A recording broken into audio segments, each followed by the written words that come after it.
संभाल के रखना पड़ता है। वहाँ पे जहाँ हम गए थे एक्सरसाइज करने, इट वॉज डार्क, हमें कुछ दिख नहीं रहा था। तो हमारी पार्टी गई पहले लेफ्ट पे, एक जहाँ पे लाइट दिख रहा था, हम वहाँ पे गए। हमने देखा यहाँ पे तो कुछ है ही नहीं टारगेट का। फिर जब हम टारगेट के थोड़ा क्लोज पहुँचे तब हमें पता चला कि टारगेट वो नहीं है, दूसरी साइड है, राइट साइड में। वहाँ से हमारे डीएस देख रहे थे हमें नाइट विजन से, तो उनको सब कुछ दिख रहा था। तो वो हमें रेडियो पे पास कर रहे थे कि तुम ये गलती कर रहे हो, ऐसे कर रहे हो। तो उस पूरे टीम के ओरिएंटेशन को चेंज करना पड़ा मेरे को।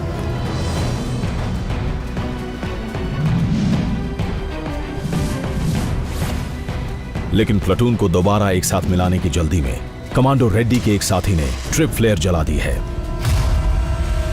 इसमें हमारा सरप्राइज लॉस हो गया। इसका मतलब यह हुआ कि दुश्मन को कमांडोज की मौजूदगी का पता चल चुका है और मिशन नाकाम हो गया है।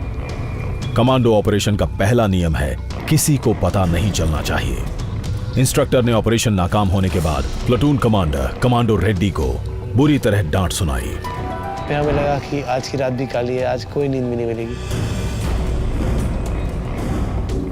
पूरे प्लाटून को इसकी कीमत चुकानी पड़ी है। सजा पूरी हो गई है। अब प्लाटून को दुश्मन के इलाके से निकलकर अपने अगले हार्बर पर जाना होगा। कमांडोज को अब जंगल में 12 किलोमीटर का सफर तय करना है।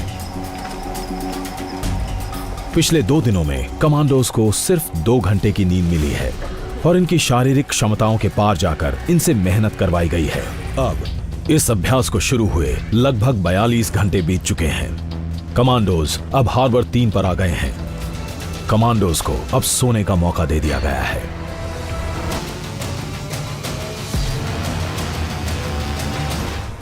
सुबह के 6 बज गए हैं। एक्सरसाइज तोड़फोड़ शुरू हुए करीब 44.5 घंटे बीत चुके हैं। यह इनके जीवन की सबसे सर्द सुबह है। एक्सरसाइज तोड़फोड़ के लिए अब वक्त है आखिरी ट्रेनिंग मिशन की योजना बनाने का। तीसरा दिन मिशन है कमांडोज को दुश्मन के इलाके में एक कम्युनिकेशन टावर पर नकली बम लगाने हैं। प्लाटून नंबर 1 ने दुश्मन के इलाके में एक हार्बर बना लिया है। कम्युनिकेशन टावर यहां से 16 किलोमीटर दूर एक खड़े पहाड़ की चोटी पर है। दुश्मन के संतरी पूरी सतर्कता से टावर पर तैनात हैं। इन लोगों को आधी रात तक कम्युनिकेशन टावर पर नकली बम लगाने हैं। कमांडो अभिषेक प्लाटून नंबर 1 को इस आखिरी मिशन में लीड करेंगे। टारगेट बहुत ही मुश्किल है। जानकारियां लेने के बाद अब पूरी ताकत से ये लोग रिहर्सल कर रहे हैं।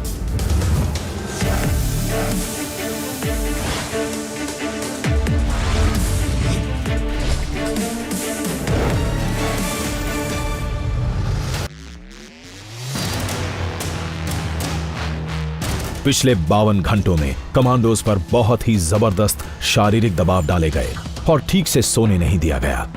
अब इनकी सहनशीलता को 16 किलोमीटर के एक स्पीड मार्च के जरिए जांचा जाएगा। इन्हें जंगल में एक खड़े पहाड़ की चोटी पर बने कम्युनिकेशन टावर तक जाना है। निकलने का वक्त हो गया है। अब इंस्ट्रक्टर्स ने चुनौती को और कड़ा कर दिया है और ट्रैक को मुश्किल बना दिया है। उनको ऑफिसर्स को ना एक डिफिकल्टी लेवल और ऐड करना था। तो जो हमारे इंस्ट्रक्टर थे उन्होंने हमारे जूते खुलवा दिए और सॉक्स भी खुलवा दिए। तो नीचे कांटे, घास फूस, पत्थर वत्थर सब चुभ रहे थे।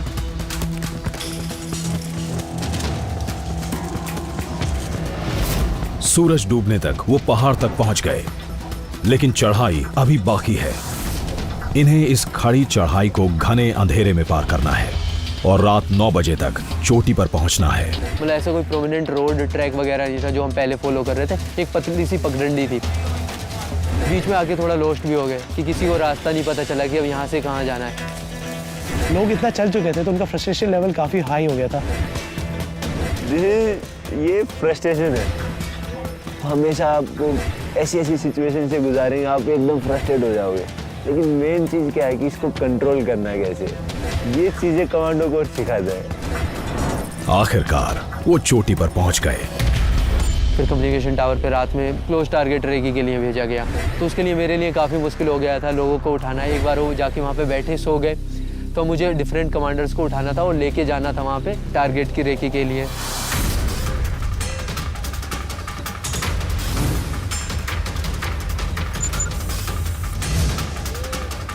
तो टारगेट क्या था, मतलब चारों तरफ दीवार है और बीच में टारगेट बना हुआ था, एक फोर्ट टाइप है, उसके अंदर टारगेट बना हुआ था।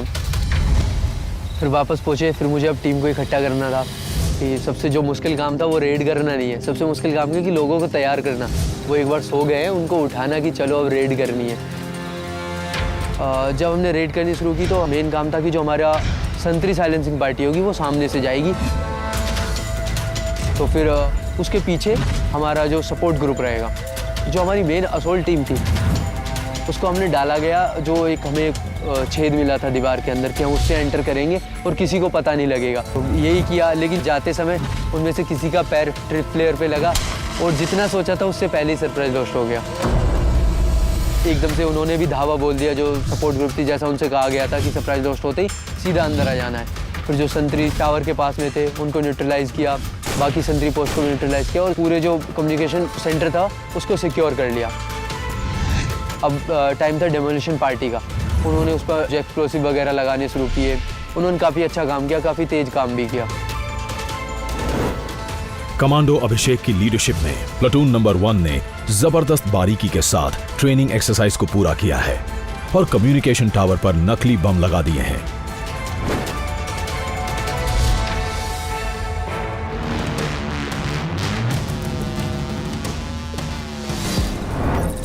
पिछले 72 घंटों में एक्सरसाइज तोड़फोड़ में कमांडोज ने 3 बहुत ही मुश्किल मिशंस को अंजाम दिया है। इस दौरान उन्होंने जंगल में रात को पैदल 60 किलोमीटर का सफर तय किया है। इन्होंने दुश्मन के टारगेट्स को तबाह करना सीखा है, दुश्मन पर नजर रखना भी। अब ये लड़के जांबाज कमांडोज बन चुके हैं। इन फौजियों ने कमांडो स्कूल में पिछले 28 दिनों में अपने पक्के इरादे और ताकत को साबित कर दिया है। एक दिन ये युवा कमांडोज जंग में अपनी प्लाटून्स को लीड करेंगे और देश की हिफाजत करेंगे। ये अभी से अपनी उम्र से कहीं ज्यादा पक्के इरादे और लीडरशिप साइंस दिखा रहे हैं।